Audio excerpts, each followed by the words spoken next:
Ron, if you just want to make some general comments about, now that we know the field for the Kentucky Derby, who's in it, and you're post 3, and you're the 7-2 second choice, your thoughts. Right. I guess, the most significant thing from yesterday was the post draw, obviously.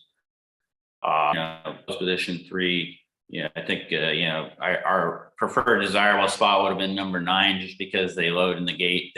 In the Derby, they load 1 and 11, and then they go 2 and 12, and they load that way. So if you're in the 9, you're, in the latter half to load. So being number 3, I think we're the 3 posts, we're 5th to load. A little bit of extra time to sit in the gate, but if you get away cleanly, it's not a bad spot. Now, Ron, Anna here with WBKO. How does it feel to represent South Central Kentucky once again? I know that this is kind of another go around for you for the Kentucky Derby. How does it feel to once again go to represent, South Central in such a big stage? Well, I think this, one of the significant things this round, not to mention he's, second choice in the Derby, but, having the horse come from Bowling Green and having our facility at the Mint that we opened up in December, it's just a great tie back to, that region and the breeder and kind of, at the time we bought him, I didn't realize it was from Bowling Green. So it was kind of a nice little extra, especially right after we opened the Mint facility in Bowling Green. Hey, Ron, this is Jared MacDonald from the Daily News in Bowling Green. To kind of go off Anna's question, I think a lot of the casual race fans look at horse racing and they think Louisville and Lexington, but there's a lot of good racing here. Obviously, you're at Kentucky Downs right now. What do you think having a horse from Bowling Green can help, do for the popularity of the sport in this region, just as a whole?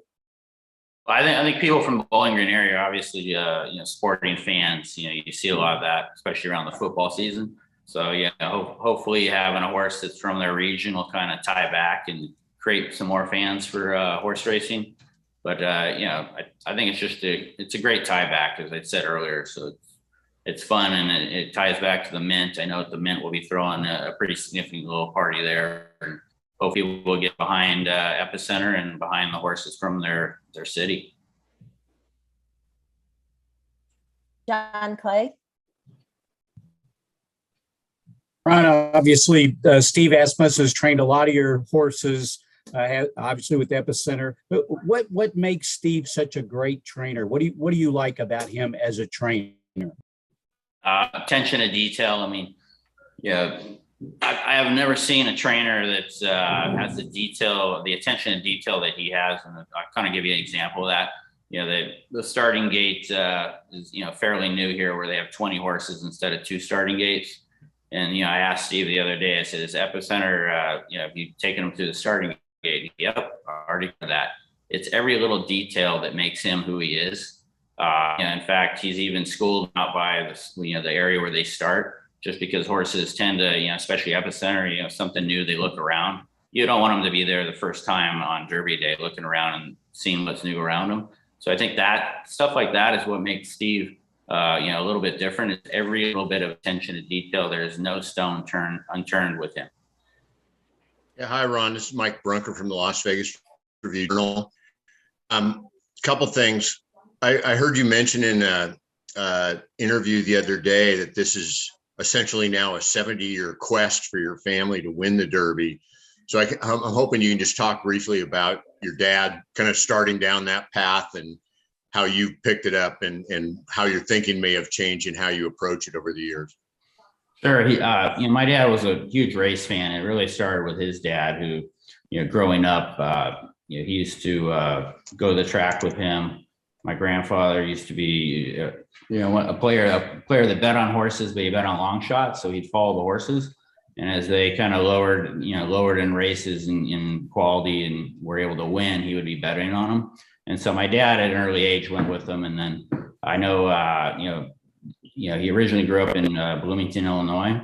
And when he was 15, him and his dad drove to California. The family moved to California, and they stopped at the Kentucky Derby. I think it was the 1930 Kentucky Derby. And I think that's where he first, kind of got the horse bug, if you will.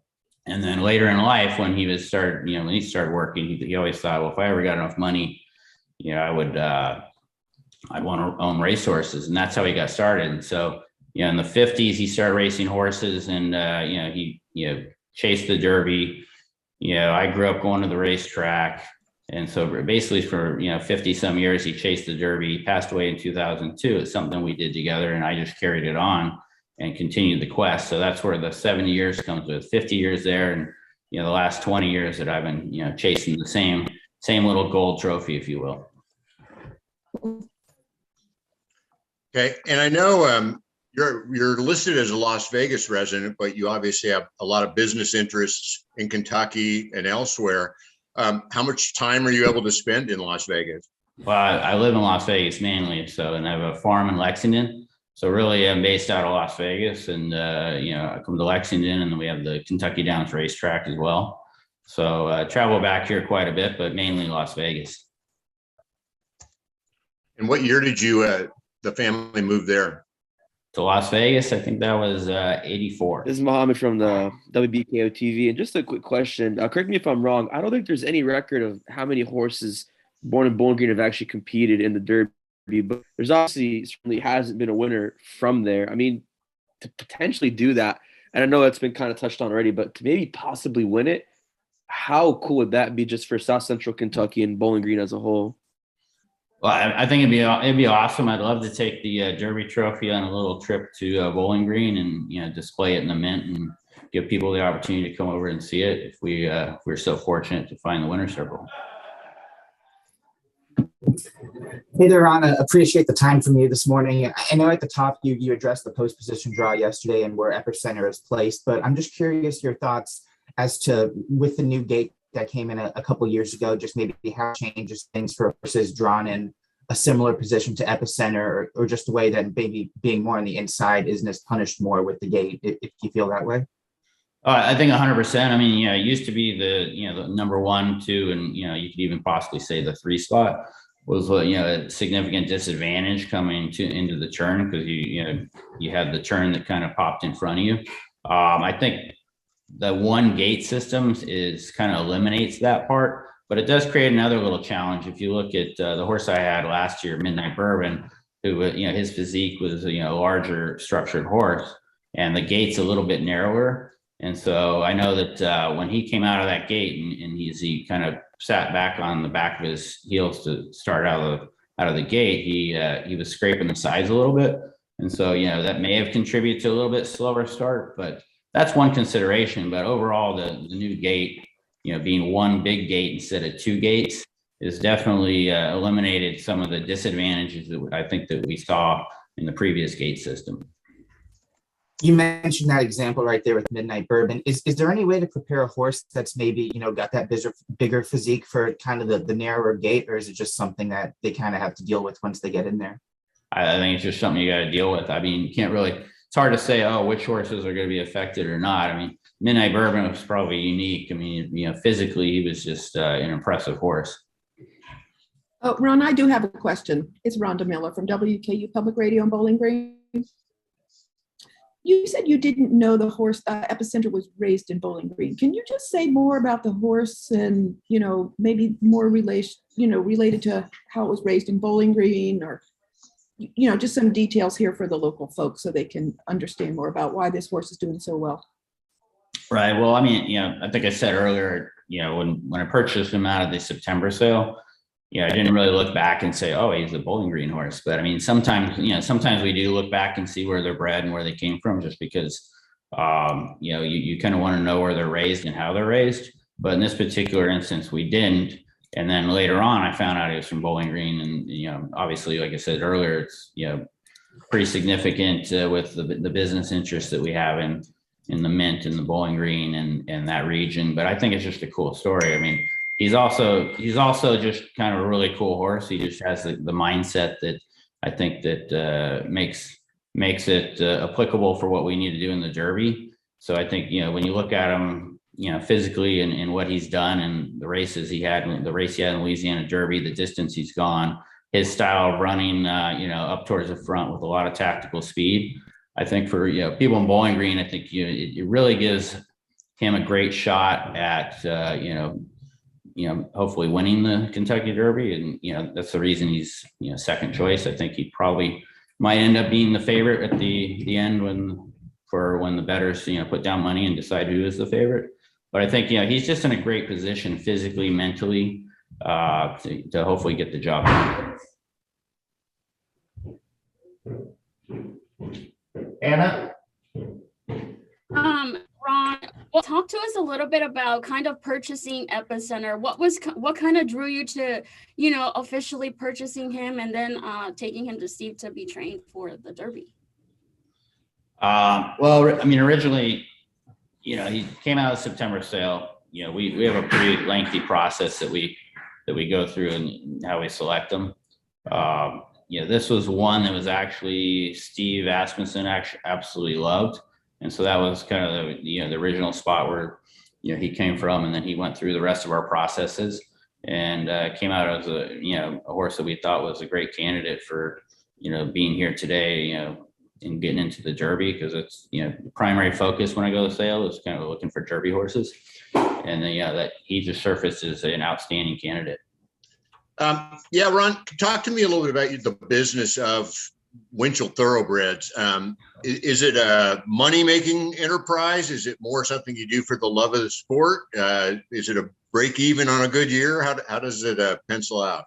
No, I'm probably one of the rare people that actually make money in the business, but it's primarily because of two reasons, really. Tappet is driving force behind, that as a successful stallion that he is, and now Gun Runner. And between those two, that's what makes an operation successful. I mean, if you just go out and race horses, it's a very up and down business model, because, one year you might have a horse that's really successful, and then usually you have a couple years where, it dries out and you don't, and you're, burning a lot of money every month. But when you have a, good successful stallion, you have a steady flow of income. And that's, basically what I built my operation around, is trying to find the right horses that can make stallions. iPhone video of Ron, so we have some good video, because I know y'all need video. So Ron, I'm going to ask you to sort of repeat some of the comments about Bowling Green, because I know our Bowling Green colleagues on here, that's what they really want. So while I've got where I can get good iPhone video that I can send them, would you kind of go over that again about the horse feed from there? Sorry. Okay, well, take two, if you will. But the horse being from Bowling Green, super exciting with the business interests we have down in the Mint. And originally didn't know he was from Bowling Green. Found out later on he was from Bowling Green. We opened the Mint Bowling Green location in December. And so having the tie back between Epicenter and the Derby and Bowling Green, it just makes for kind of a really sweet story. I'd love to win the Derby, take the trophy back to the Mint and display it for a little bit of time, and let people that are interested come by and get a view of the trophy. And hopefully we'll find ourselves in that position. What if I told you that your trainer, you're talking about Steve and all the details and how, he's got a reason for everything he does, but after the draw, I think maybe they were asked him about being surprised that the horse wasn't favored, and he said, I'd be surprised if the horse didn't win. Yeah, I think there's in our camp, there's a high level of confidence, kind of like I described earlier with his running style and where he's at physically, mentally, and how well he's doing, that, I think we strongly feel like it was our best opportunity that we've had in a long time. I mean, I'm 0 for 8 in the Derby. I think he's 0 for like 23. And so hopefully we can turn those tables and finally win one. So I think, he feels like we're in a great spot. And you feel better about this horse than even Gun Runner going into the I felt good about Gun Runner, but this horse is probably a little more accomplished at this stage as Gun Runner was. It's hard to say that because Gun Runner, went on to become, horse of the year. But from this standpoint right now, he's probably a little more advanced than Gun Runner. Ron, you mentioned about Steve and the over 23 that people bring up. What do you think it would mean to him to finally get that Derby win? I think we're both here. We've both been here many times, and we're both here to win it. Steve and I talk about it all the time. I mean, this is why this is why he gets up at 3 a.m. every day. I mean, winning the Derby is one of those things that he wants to check off. It's same as myself. So I think, different than probably some other people that haven't been here as much. After losing so many times, you just really want to get it done. And so we're both in that camp.